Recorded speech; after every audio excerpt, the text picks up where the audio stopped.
Hey, my friend, this is Mike Cameron, and you are watching the Amato Podcast.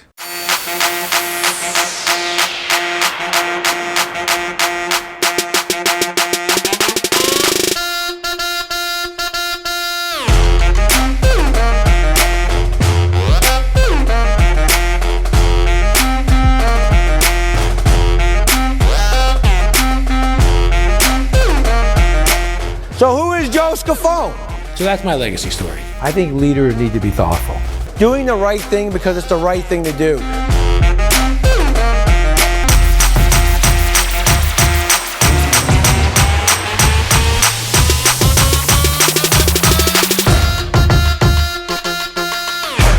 All right, and here we are today. We're talking with Rocky Romanella. I love that name.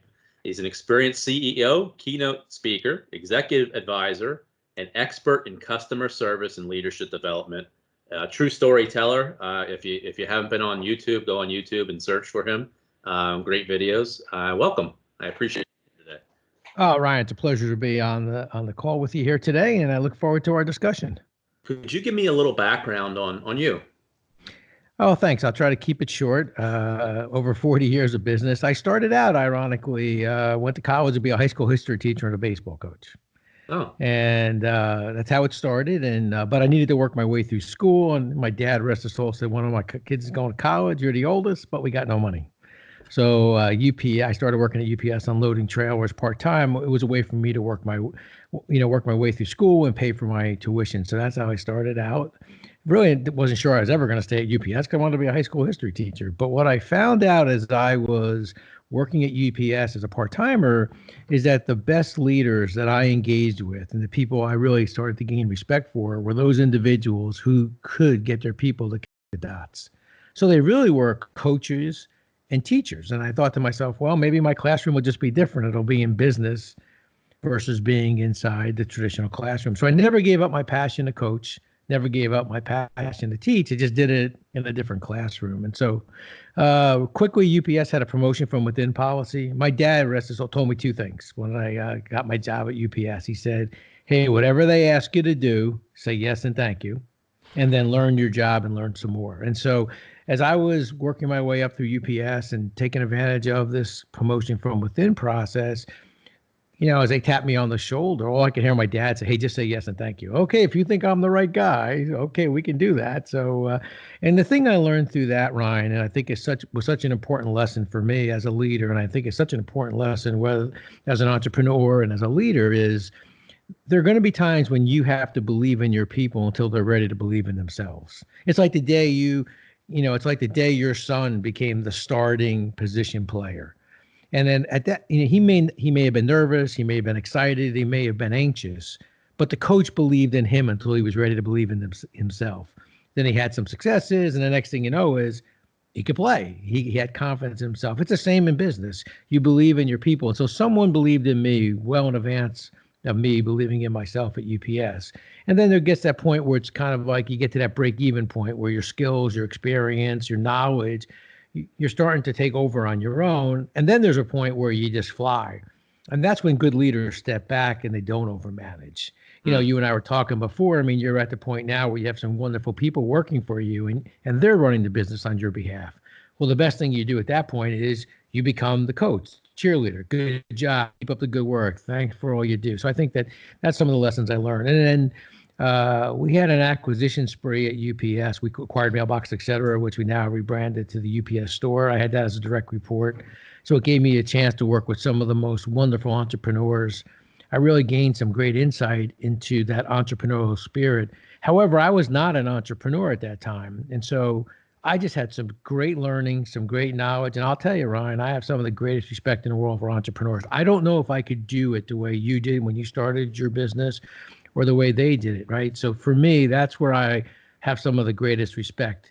As a person working in a large corporation like UPS, you always had that big brown machine behind you. So you may have had P&L responsibility, but as I've learned, no one has more all in than a small business owner, right? Because you hit the cash register at night, pay your people, pay your vendors. What's left is what you take home for your family. That's all in, right, Ryan? Right. And so, yeah. So then we bought about 20 companies. I integrated those companies.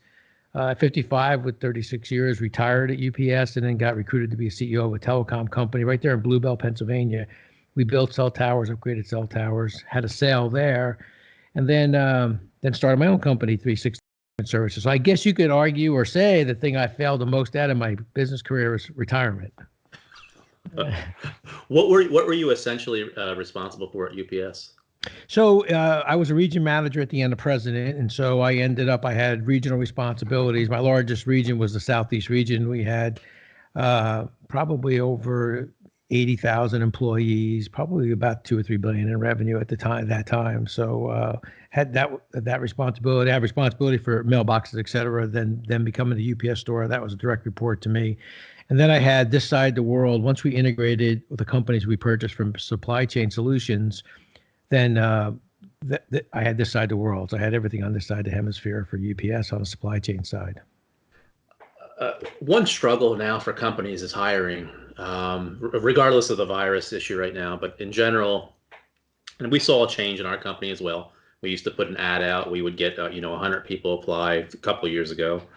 We put an ad out today, and we're getting a tenth of that. What did you do when you were looking for new, fresh employees that would fit your culture? Well, I think you just really had the key word, culture. And I think that's what, I mean, I was at UPS for 36 years. I tell people all the time, I didn't agree with everything that happened at UPS. I just didn't disagree enough to leave. They never asked me to violate a policy or break a law. I felt like my values fit. And I think that's the same thing when you're looking to hire, and people have to understand what are the values, what are the ethics, what are the things that are important to you as the owner of your business. And you are a small business owner, so no one knows that better than you. And so as I'm applying for that job, I'm really, what you're trying to show me is what's the culture of this company, and do I fit?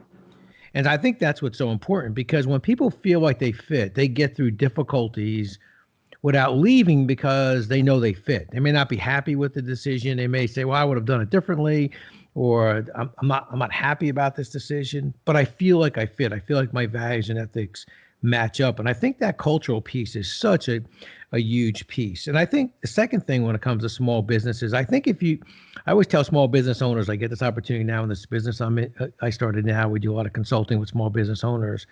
I always tell small business owners, your strength is your weakness, right? Your strength is nobody knows the business better than you do. No one's more all in than you are. Nobody cares about your business more than you do. What's your weakness? Nobody's more all in than you. Nobody understands the business better than you do. So if you think about that, I think people are excited about working for a small business owner. I think the problem with small business owners is when you're about ready to hire me, you apologize for being we're just a small business. You're more than that. I mean, you think Bezos knows where everybody inside Amazon? I don't think so. You think look about these guys that are running around being undercover boss. You don't have to be undercover boss. You're Cheers. Everybody knows your name. So that's a huge advantage when you hire. So don't ever apologize for being a small business owner. And that's the strength you have. People say, hey, I work for Ryan. He's the owner of the company. How cool is that? That's a strength, I think, that we sometimes, don't ever apologize for that. And I think you'll get the top talent because people do want to work in a place where they feel valued. Talking about culture, and this isn't even, I told you we were going to probably go off the cuff here. Talking about culture, for a company like UPS, which I would assume their busy time is the holidays. Yeah. And for a company like mine, a painting company, where our busy time is the summer, are you steadfast on that culture when you're hiring people and having people around you, or do you have to maybe bend that culture a little bit because you need those people to operate every day who maybe aren't the best fit for your company at that time? I got to tell you, Ryan, I've done over 100 interviews, and that is one of them in the last year. That is one of the most thoughtful, insightful questions anyone's ever asked me. Well, thank you. That is a great question. And I think why it's such an important question is because I believe that each leader in each business has to answer 3 questions. The 3 questions are, who am I? What do I stand for? and what are the things I won't compromise? And as you think about that, so you know who you are in your painting business, you know what you stand for, but what are the things that you won't compromise? And as you answer that question, that'll answer the question you just asked me. If integrity and safety are values that I will never compromise, then when you're looking to hire those individuals that help you, for example, in that period when you're really busy, you still never compromise on safety and integrity. Did they do the job the way we said we were going to do it? Do I have integrity of my word with the customer? Are they following all the safety regulations we have in our business? That's by answering those three questions and knowing who you are as a company, who you are as a leader, you'll never violate them. If you know you'll never violate those key things, safety, integrity, whatever they are in your business, maybe in your world, there's an environmental, you're never going to dispose of, some of the paint that's not used or whatever it is. I mean, you know what those things are that you'll never compromise. And so therefore, when you're hiring that temporary employee or you're hiring that employee for that peak, you still never compromise those things. So that's a great question. Like I said, no one's ever asked me that. It's a great question. Oh, thank you. I appreciate that. In a large company like UPS or any large company, how did you go about recognizing the employees? How do you know what's going on down on the floor or down in the trucks or wherever you're working at? Well, it's the old Neil Diamond. I am, I said, right? So I am. So if I am, I said, this is who I am as a leader.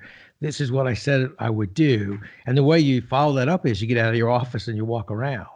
And some of the best leaders are those leaders that walk the talk. They get out there. And so you see who they are, and they are what they said they were going to be. The problem is the reason why a leader doesn't leave his office, because there's no problems in his office. But if I leave that office, when you leave your office and you go to a job site, you're prepared to understand that there could be something here that I have to correct. There may be something here that I have to have that difficult conversation with someone about. I may have to interact with that customer who we may have had a problem with, right? But you're willing to accept that responsibility and have that difficult conversation. If you don't want to have that conversation, then you never leave your office. You say, hey, to somebody else, hey, go take care of this, and that's where mistakes happen. And so I think, and that's where, that culture doesn't get driven down. So you lead by example and you walk the talk. And I think that's what's so important. Now, what that allows you to do is the first part of your question, the recognition part. You want to recognize people at that frontline level. So I think each supervisor and manager has to understand that recognition is something that's so important. Sometimes it's a simple thank you. It's you as the owner coming down and saying, hey, Rock, nice job yesterday. Thanks for coming in. Appreciate all you do on behalf of our business. Simple note. Hey, Rocky, thanks for everything you do. Those little simple things like that, Ryan, go a long way with people. And so in a big company, you have simple recognition that happens at the front line. And I think as a leader, when someone in your care, I never say people work for me. I always say people are in my care. So for the people in your care, and you see someone that's a supervisor or manager, and you see them recognizing people, then you recognize them to let them know that's the behavior that we want in this company. We want people to be recognized. So you have recognition at the frontline level. And then, of course, in a larger company, or you may have recognition inside your organization that, now someone became that informal leader, you may recognize them. And so there's that more formal recognition that could happen. Could be safe work days. Hey, you want to thank everybody. We've gone, 75 days without an injury or an accident, 150 days, whatever, I want to give everyone, here's a gift card to take your wife or your significant other, spouse out to dinner. So those are all the things you can do on a more formal basis, but then there's nothing, you know what that's like. It's like, when you're playing ball, it's like when that coach looks at you and goes, hey, nice job yesterday, man. I was really proud of you. That goes a long way. Yeah, it goes a long way. I remember when I first was working at UPS and I was, just got promoted to supervisor, and I went home, I told my mom, I said, I think district manager is like the person who runs that geography. And those days, they were sort of like, that's it. That's the big boss, right? And I remember I said, I think he knows my name. He called me kid. And I'm thinking, so no matter what level you're at, that recognition that someone may know who you are and what you're doing on behalf of the organization just goes a long way. Now, obviously, we're in customer service, and this is what you're an expert at. A company struggling with customer service, which we've had our struggles. What would you look at for yourself to come in and try to correct that? Well, I think the first thing is you look at, what are the values of the organization? Like what's written down that everyone understands to be, this is our game plan. This is who we are as an organization. If you think about a sports, and I know we're both sports guys and we both have kids that are into sports. So think about it from this perspective. If you're a baseball team, people know that, are you a small ball team? You're moving the runner over, or are you the home run? You're the Yankees. You're going to hit a 3-run homer. Everything is going to be the 3-run homer. Well, people, are you based on pitching? You based on, hitting. So once you know that, so that's who you are as a team. That's your game plan. Well, that's the first thing I look at when I go in an organization. Like, who are you when it comes to customer service? What's articulated to the whole organization? So if I'm on your team, I know if I'm a small ball hitter, I know my responsibility is to move the runner over. Then I know that, right? I don't have to guess it. I know it. Well, it's the same inside an organization. Do we all know what role we play? Do we know what we're trying to achieve as an organization when it comes to our interaction with the customers? And it's not something I'm guessing. I know it. I know that Ryan is not going to be happy if at the end of the day I did not clean up the room, right? I left it, right? I know I'm coming back tomorrow, but we fold up, all of our materials. We sweep before we leave. This is what good looks like, and he's told us. This is what good looks like, and so I know what good looks like. I think that's what I look for. Does everyone clearly understand their roles and responsibility and what we're trying to accomplish as an organization? And you tell a great story. I'm going to ask you to tell in a little bit about Hershey, the Hershey factory, and thinking like a customer. And it's kind of what I tell our guys here is what if that was your home, that we're walking into? Would you like them to leave everything just out for the next day, and your kids are walking over drop cloths and there's dust all over the cabinets and things like that? Could you tell us the story about the Hershey factory? Yeah, thanks for asking. Yeah, so as a kid growing up, as you know, you and I talked, I grew up in Jersey, and so our big vacation in those days was going to the Hershey factory. Now you can tell, obviously after 40 years of business, you can kind of guess my age. And so in those days, the Hershey factory was actually the live factory. You actually toured the factory, and it was kind of under glass almost, and you would see the people making the chocolate. And as a kid, it was just such an awesome experience, to see them making the chocolate live. And as a kid, it was just a great experience. Later on, as I was managing a very large facility in Chicago, Illinois, at that time was one of our largest facilities, I'm walking through the facility and I stopped for a second and I thought, wow, that Hershey story, imagine if my customers walk through this operation, would they ever ship a package again?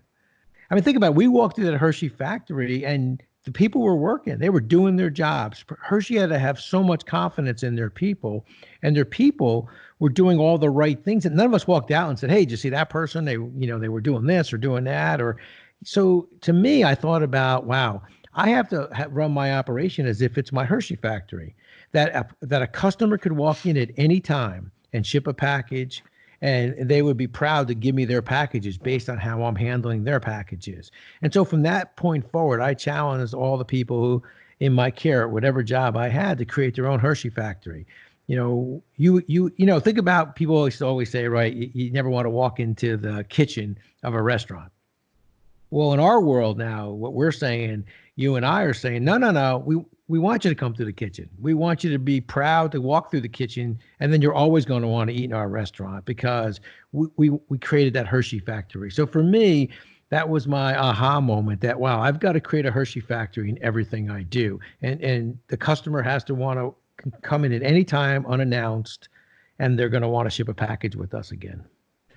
And I just want to add to your story. So as a side business, as I have extra time now, I sell books. So I ship a lot of books, and I like to ship the books myself because I like to take care of them. I don't ship them to Amazon to do it. I do it myself. So it leads me to a lot of back rooms at another, I don't want to say who it is, but it's not Amazon, it's not UPS. I have seen the care of packages that you would never even want to know about. That just, I couldn't believe it. I didn't even have enough time to videotape it. It was just horrendous. The way they took care of people's packages.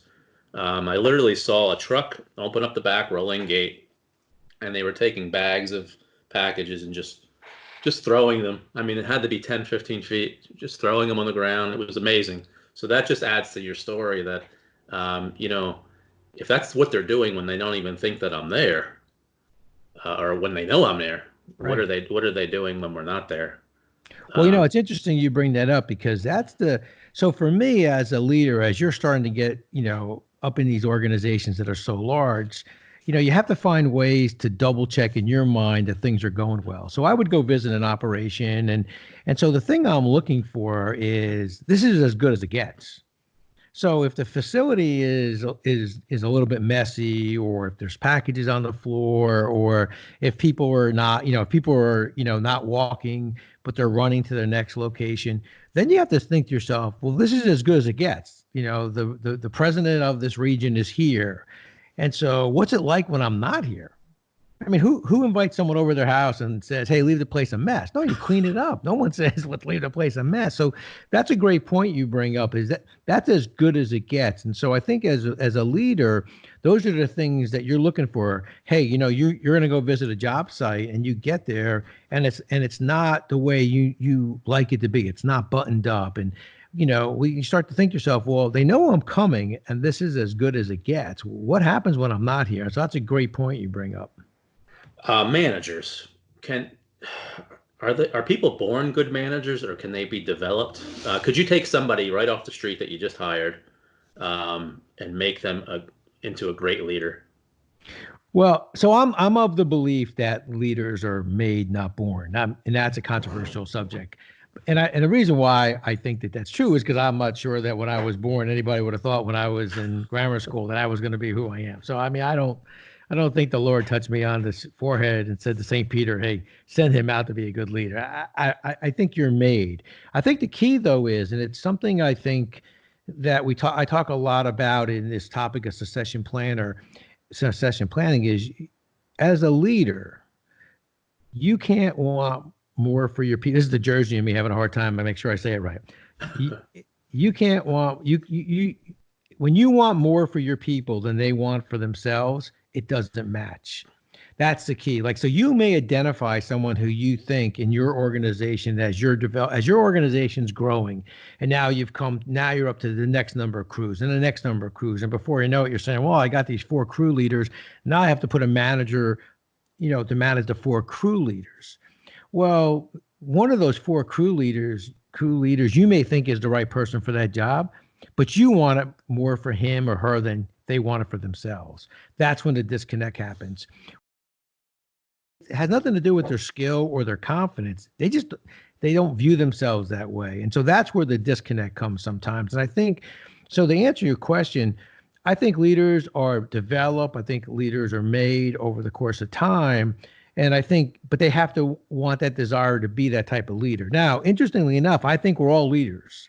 I just think that some of us are more individual leaders, or, so even though you may be that, person who sits in, is in a machine shop and says, I'm not a leader, I'm an individual contributor, but you'll notice that everybody comes over and talks to them. You probably got that person in your organization that says, I'm not a leader, I'm not running the crew, but every new person you hire walks over to them and says, hey, how do you cut this in, and how do we set up the whole scaffolding system so it's right?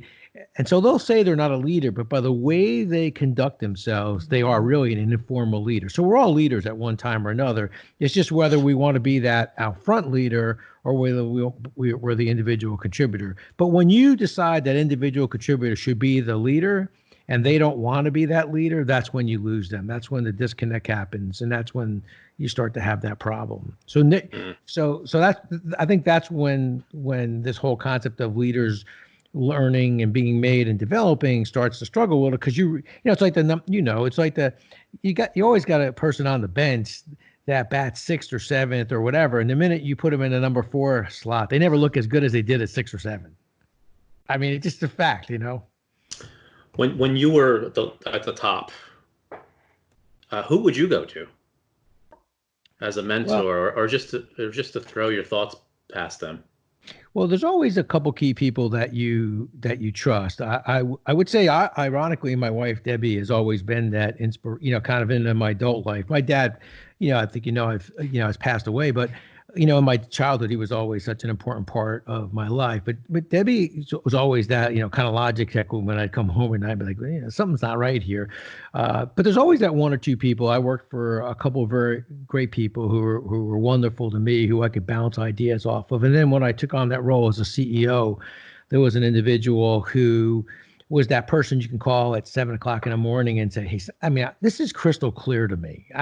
But I got to tell you, people are looking at me like I have no clue what's going on here. So what am I missing here? So I think that you've got to find those individual people that you can talk to, run ideas by. The other thing is, I think people have to know about you, that you're open to, look, there's an appropriate way to have a conversation. There's a professional way to disagree, but you're open to those things. To me, I always liked when someone would knock on the door, come in and say, hey, Rock, you got a minute? Yeah, what's up? Hey, I know this is what you're thinking. I know this is what you believe everybody's hearing, but let me tell you, they're not really hearing it that way. And that was important to me because, the biggest thing I did know was what I didn't know. And so I would always say, hey, okay, well, I need to know this because, I want to understand what's going on. So you create the tone from the top as the leader that sets that tone that I'm willing to hear that, what I'm doing isn't connecting, or maybe this isn't the right way to go. So I think that's what's important. In the customer service business, we all get those pain in the neck customers. They're just irrational. They won't bend. Is the customer always right? Well, there are times when there are those set of few customers that you sometimes say to yourself, the best, the good news, is they left. The bad news is they left, but the good news is they left too. My grandmother used to always say, sounded better in Italian, Ryan. You invite me, you do me one favor. You don't invite me, you do me two favors, kind of thing. But no, I think you always start out with the desire and effort to retain all your customers and grow with your customers. But there's going to be that time where there's a certain percentage of customers, probably small with the way you do your business and how good you are with customer service, that maybe that number is small. But there are going to be those customers that at some point you're better off moving on from than creating a problem that is not good for them or good for you. But you always try and try to kind of work through that. I will tell you, it's an interesting law of unintended consequences, maybe, and that's that. It's funny, I'll use a UPS example if I could for a second. We could deliver 1 million packages, but there's one customer. I'll just use you as an example. So you're the one customer that we had a late next day air package to. Chances are, tomorrow I'll deliver 1 million packages again on time, but I'll probably miss yours for some reason. For whatever reason, once you get in a bad role, right, with you, it's like the baseball player that's a great baseball player but can't hit this one pitcher.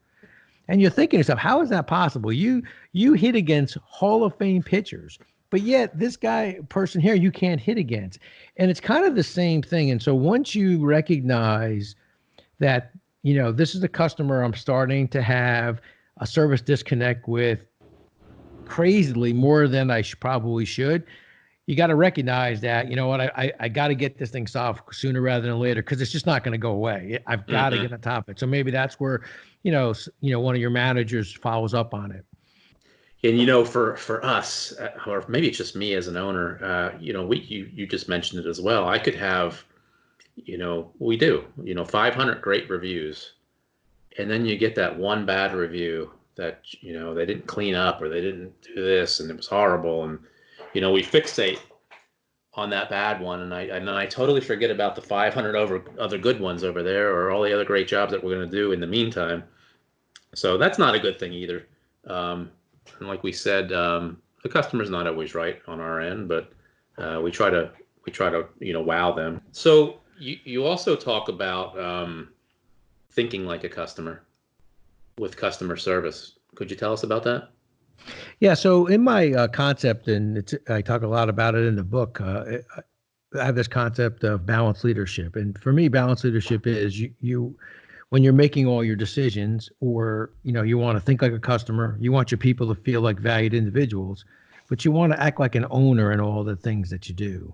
And so as you're thinking like a customer, you want to make sure your people are feeling like they're an important part of the solution. They're not part of your problem, they're part of your solution. But then if you can get them to act like an owner. So as an owner, when you're in that home and you're doing your job, well, you're cleaning up because you're the owner. But how do we get our people to think like an owner? If this was their business, would they do those things? And so your ability to get them to feel like they're an owner, like they're part of the decision-making process is so important. And it starts with, okay, how do I treat you as an individual inside our organization? Do they realize that, do you realize that the things that you do are so important? And I realize it, and so I let you know. And then it moves up to the first part, which is thinking like a customer. Okay, to your point, if this was your home, how would you want us to leave that home? How would you want, do I walk in with the booties on? Do I make sure my feet are clean? What are all the things that you do that you're thinking like a customer, but you're feeling like a valued individual inside that organization, but you act like an owner. And when you act like an owner, you make different decisions. And I think that's what's important. I think the other thing is that your brand is executed by the in your care. You could have the greatest vision and view of your brand and your brand promise, but it's executed by those people who are in the home or in that commercial establishment performing the work on behalf of your organization. And to the degree to which you get them to understand how important they are, and then they're the brand. When I would move around the country, I moved just 9 times, I think, with UPS around the U.S. And Debbie's much more personable, and she'd meet everybody in the neighborhood. She'd say, hey, we're going out Saturday night to meet the neighbors. And I'm like, what are we meeting these people for? We're going to move again. If we don't meet them, we don't have to say goodbye. Nobody will be sad. Nah, we're going to go meet the neighbors. So we go meet the neighbors, and people would say, well, who do you work for? How'd you get transferred? I said, I work for UPS. And then the next question they would ask me would make me the proudest. And they would say to me, hey, do you know my driver? And to me, that let me know that the driver is the best part of UPS. It's not me or the CEO at the time. It's that individual who's closest to the customer. So inside any organization, the degree to which you can get everyone inside your organization to understand what our brand is, what our brand promise is, what are we trying to accomplish inside our organization, that's what cements the brand. And so if you think about the question you asked before, the other way you help that customer who's struggling, or you seem to have that disconnect with as an organization, is if you can solve things at its lowest level, at that front line, if that crew that's in that home, or that crew that's in that commercial establishment that's doing the work on behalf of the organization, if your customer feels comfortable with them, they're going to be comfortable with you. That's exactly it. And that's what we try to do every day. Well, that's the key. It's what you try to do, man. And as long as you don't give up trying, you'll get there. And by doing all that, is that essentially how you're going to blow the customer away? Yes, because what happens is the service disconnect that happens, then they're so let me take a step back. True empowerment is when people discipline themselves. So if you think about it, if I'm working for you and I'm inside of that home or that commercial establishment, and and I'm doing the work on behalf of the organization, and there's a mistake or something happens or the customer's not happy, I'm empowered because I'm upset that they're not happy. So before it even gets to you, I'm apologizing. I'm saying, oh, I'll make this right. Let's work on it. Okay, I understand. That's true empowerment. And when your people feel empowered, they discipline themselves. And my example would be the hockey goalie, right? The old years ago commercial when the goal went in, you gave the kid the lifesaver or whatever. Well, if you go up to the goalie and you say, hey, before you even get to the goalie, he's saying to you, I can't believe it. I let that go in. I'm better than this. Well, you don't need to pile on. You need to give him the lifesaver. Hey, it's okay. It's all right. We're going to get this. But if you get up to the goalie and he says to you, that defense is terrible. No one's doing their job. I'm the only one that's killing myself. Stop right there. That's not an empowered person. So when you have empowered people that they're disciplining themselves, they're telling you about the problem. They're calling you up on the ride back home from the job. Hey Ryan, here's the problem we had today. This is what I said to the customer. I'll make it right tomorrow, or we're gonna have to do this. I'm really sorry. Well, when he or she says they're really sorry, what do you say? Hey, it's okay. Mistakes happen. Let's just fix it. Let's just clean it up. Let's just do what we need to do. You got my support. That changes the whole dynamic. It's when the customer thinks you're blaming them for the problem, or you're not recognizing their side of the story, is when it just starts to spiral out of control. You also talk about the pyramid of success, which is John Wooden. Can you elaborate on that for us?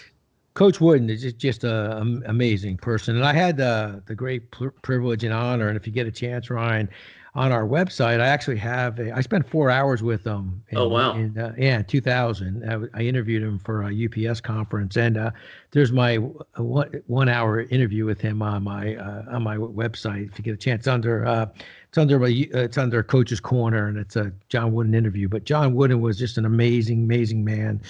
He had his pyramid of success, and ironically, he was a teacher. And so he built a pyramid of success, not for sports. He built a pyramid of success for what he believed were those skills that students needed to become better people and become better students. And it was interesting because he built it because as he would talk to parents about how their children were doing in school, and he would say, well, your child's doing a very good job. And they're really doing the best they can. And a parent would say, yeah, but he's a C student. And Coach Wooden's theory was, well, wait a second, but he or she's doing the best they can. If the best they can do is being, and the parents would say, no, they're not. I mean, or no, not my kid. My kid's not a C student. My kid's an A student. So this pyramid of success was for his way of having students understand the skills that they need to be better people, to be better students, to be better teachers, leaders, sports players, whatever it was. This pyramid of success was their way of growing and development. And so it starts with two key foundational blocks, which is hard work and enthusiasm. And there's no substitute for hard work. And no matter what we do, we're going to have to put in hard work. But hard work without enthusiasm gets old. It's hard work.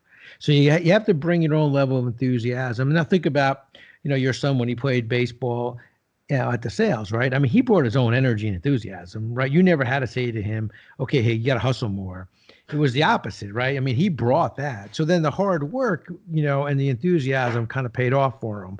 And then what ended up happening was he generated that hard work and then that enthusiasm that led to the next parts of the building block, skill, if you go through up. But then for me, the thing that I always thought was tremendous was the pinnacle of this pyramid of success is competitive greatness.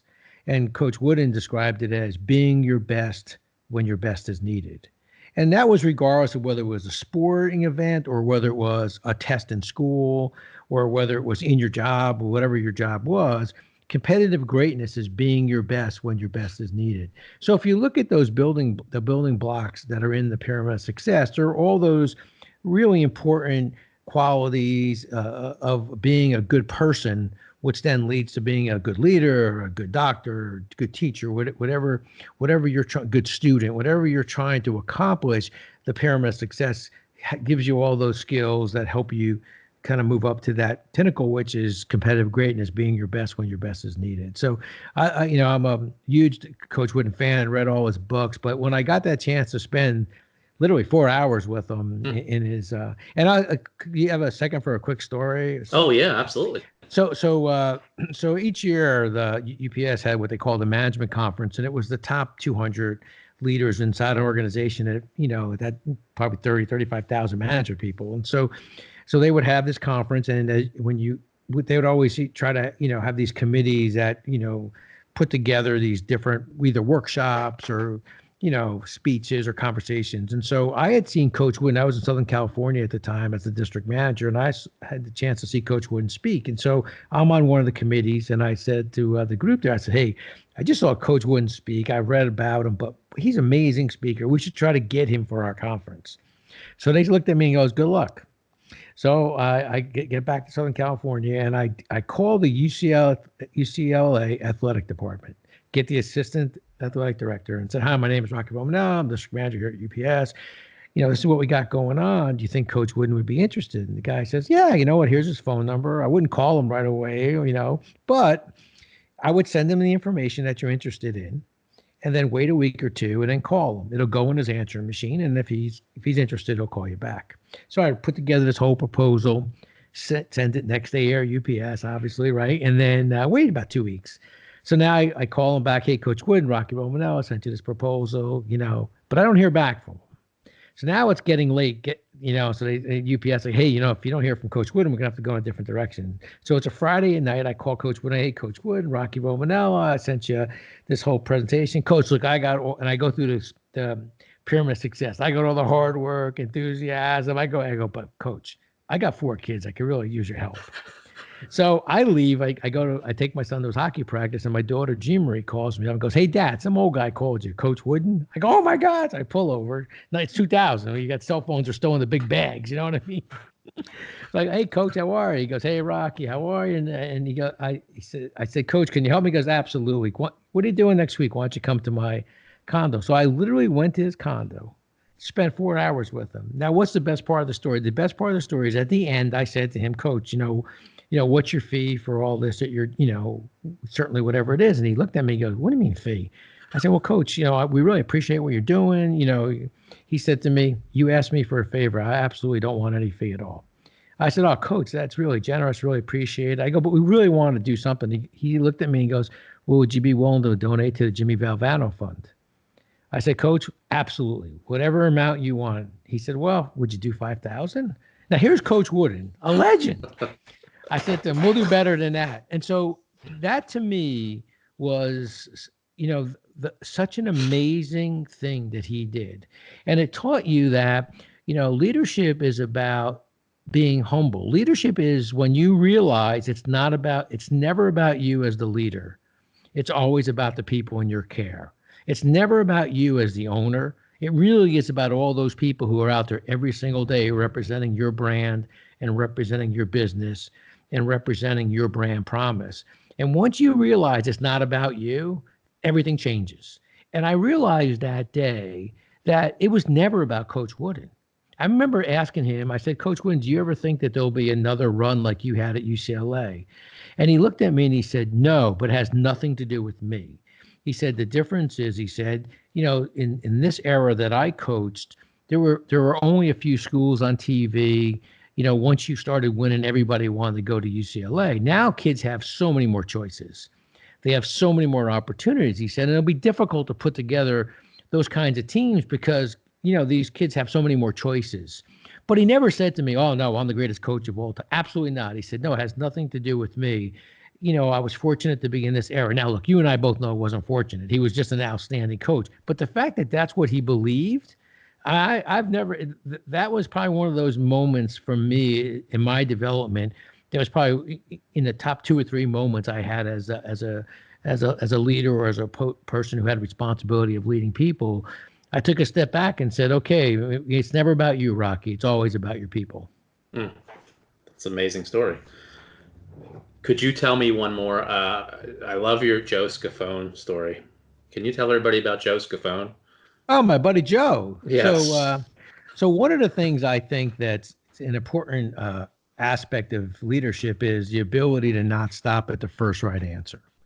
And what makes you, I think, leaders, understand that, how do I challenge you to not stop at the first right answer, but in a way that doesn't take away from you're bringing me that answer. Because I always felt like that when people would bring me an idea, and Ryan brings me this idea, and then I look at him and say, "Yeah, but what if this?" or I'm challenging you. So years ago, this character was created, Joe Scafone. So I would say to you, "Hey, Ryan, that's a good idea, but you think Joe Scafone thinks that's a good idea?" And you would smile and we would laugh a little bit. But that was my way of challenging you to maybe not stop at that first right answer or look past that first right answer. And so Joe Scafone became this character. In fact, throughout my career, people would come to meetings and say, "Hey, I already covered this with Joe." I'd be like, "Oh, that's okay, but maybe I should listen to it too," kind of idea. So so people would always say to me, "Well, who's Joe Scafone?" So Joe Scafone, I'll tell you a little bit about Joe Scafone. So Joe Scafone is this guy who said he knew everybody. So one day my friend says, "Hey, Joe, you say you know everybody. Do you know Derek Jeter?" Of course I know Derek Jeter. So they go to Yankee Stadium And they're on the sidelines, and Derek Jeter looks up and says, "Oh my God, Joe Scaffone's here." Walks over and shakes Joe Scaffone's hand. So my friend said, "That's pretty impressive. He knows Derek Jeter. Hey, I wonder if he knows the President of the United States." So he says, "Hey, that was pretty good, but do you know the President of the United States?" And Joe said, "Of course I do." So they get on an airplane. They go to a conference, and all of a sudden, not a conference, the question and answer period there, press conference, and the president looks up and says, "Stop everything. Joe Scaffone's here." So now my friend's really impressed. He goes, the president, he knows Derek Jeter. He says, "Hey, do you know the Pope?" He goes, "The Pope. Me and the Pope are very tight. Come on." So they get on an airplane. They fly to the Vatican. Big audience. Pope's out there talking. And my friend goes, I don't think he knows you." Joe says, "Look, if I get up there and the Pope recognizes me, will you believe me?" He goes, "Of course he does. I will."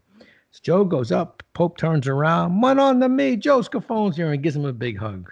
Well, with that, there's a big commotion in the crowd, and my friend faints. And Joe runs over to him and says, "What happened? What happened? You okay?" He goes, "Hey, look, I was impressed when the Pope knew you, but when the guy next to me said, 'Who's that next to Joe Scaffone?' I couldn't believe it."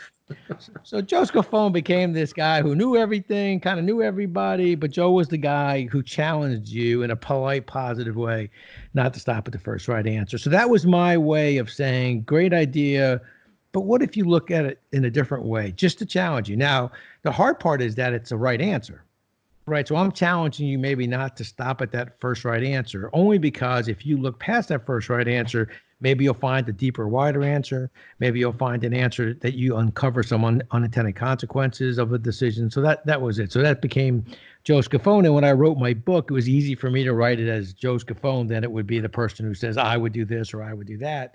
Now it's Joe Scaffone. Joe Scaffone's helping you. That's a great story. With everything going on right now with the virus, and it's affecting obviously the business world.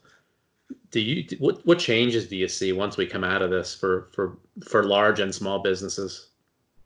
Well, I think these, as you know, these are very difficult times, and through difficult times, whether what we're going through right now or difficult times in business. I mean, you go through, as an entrepreneur, you go through some of those difficult periods as well, right?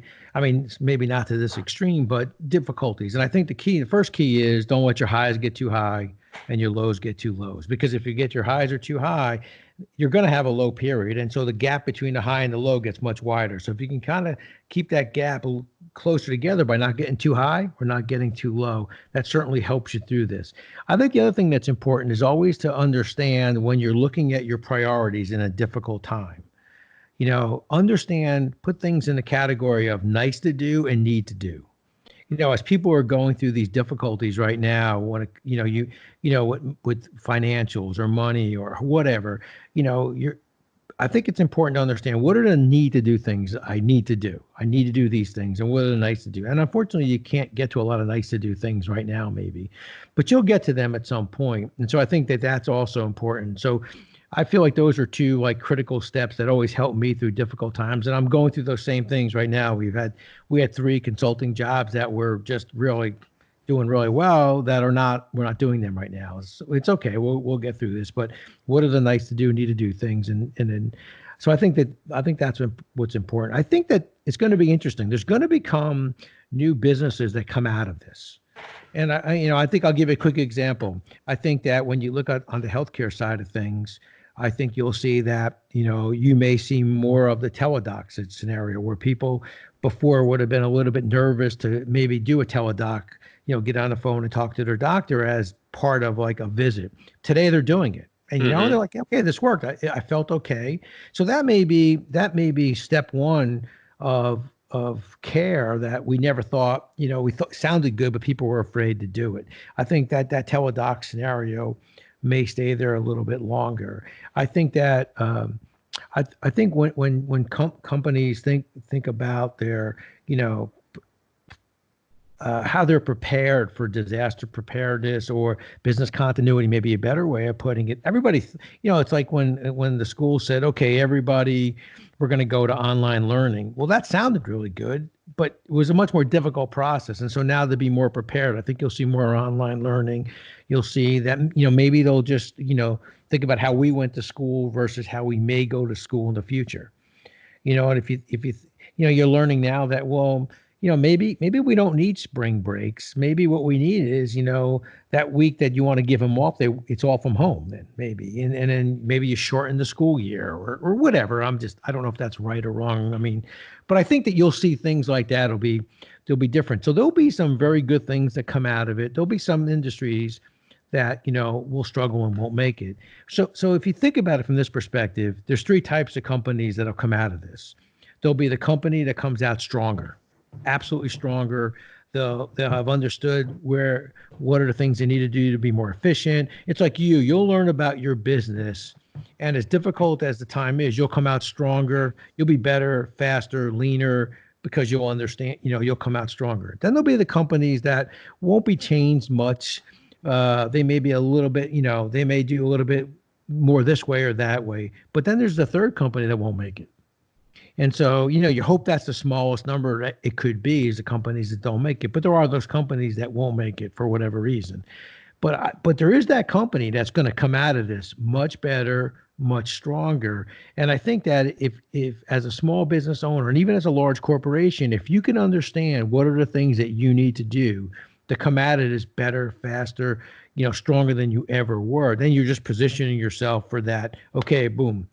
It's ready to go.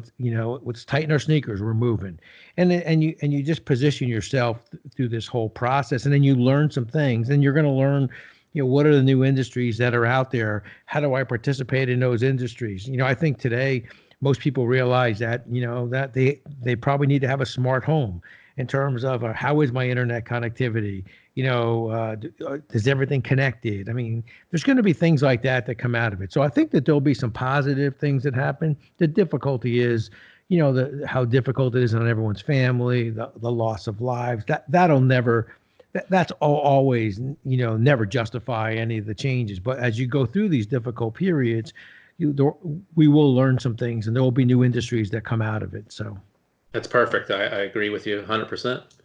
And I also, I think the strong is going to survive, and the people who are proactive and try to stay ahead of the curve, I think they're the ones that are going to be stronger on the end of it, like you just said. What can we look forward for from you this year? What were your goals, and what are your goals now for 2020? Well, thank you, sir, for asking. So for me, there's three legs of the stool of our company, 360 Management Services. One is the keynote speaking. I had some really wonderful conferences set up for keynote speaking. So we'll continue to grow that piece of the business. And when we come back, we'll probably have those rescheduled, or we'll sign new conferences. But I enjoy the keynote speaking. And for me, that's sort of like, lecture kind of teaching almost. So I enjoy it. And then we have a training part of our organization, and we do a lot of training, especially with small businesses. I thoroughly enjoy working with small businesses. I feel like, they're the backbone of our company, entrepreneurs. I mean, I have such great respect for them. So we build, we have like standard classes we do, but we also build training classes or training workshops for different organizations and whatever their needs are inside the organization. And the third part of our stool is our process improvement, consulting kinds of business, more traditional consulting, but we like to spend in the process improvement. So once you fix something, it stays fixed versus, keep coming back and fixing things over again. So for us, the goal is to continue to grow that piece of the business. When we come back, I'm sure the keynote speaking will start going again. I've been doing a lot of podcasts. It keeps me very busy. I enjoy being interviewed.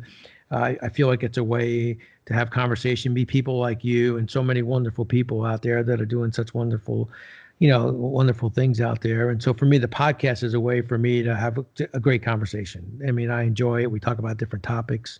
So that's been what's been keeping me busy through this difficult time. And of course, trying to stay out of trouble here at home. It's very therapeutic too. If anybody hasn't done a podcast and can be interviewed or interview somebody, it definitely helps to talk to somebody every day, regardless of what you're talking about. Where can we find you, Rocky? Where can everybody find you? So our website is www. It's the number 3 and the word 60 SIXTY managementservices.com. It's a very interactive site. If you go under the media section, there's probably 78 or 79 podcasts loaded up. Yours will be loaded up as soon as it's shortly. And then, and they're all under different topics. So it's not the same topic. I mean, there's about 18, I think, individual business topics that, I've been interviewed for, succession planning, broad-based leadership, those kinds of different topics. So you can scroll under different topics and hear the conversation about those different topics. The book is called Tighten the Lug Nuts, The Principles of Balanced Leadership. So the book's fulfilled through Amazon. They do a great job. They're still fulfilling. So that you can order the book there that way as well. And then, of course, you spoke before, there's probably close to 50 YouTube videos on our video page. And of course, the Coach Wooden interview is also on the website. So if you get a chance, give me your thoughts, shoot me an email, let me know your thoughts on it. So absolutely. So that's the best way to get me. My email is Rocky, Rocky, Romanella, Romanella @gmail.com. So, and then there's a contact me on the website. I answer all the contact me's myself. And if you have any questions or any of your guests have any questions that they send you, I absolutely would have no problem, answering those or speaking with them as well. So. Awesome. And we'll put all your links up so everybody can find you, especially to the book. I really appreciate Rocky. It was great. Definitely going to help out any type of business. You have some great advice and stories. Oh, thanks. Well, the book's full of stories. So the one thing I can guarantee you'll smile at least as you're reading the book. You'll have some good times listening, reading the book and going through some of the stories. That's it. Well, I appreciate it. And we'll talk to you soon. Well, thank you, sir. Pleasure. Be safe out there. Absolutely. You too.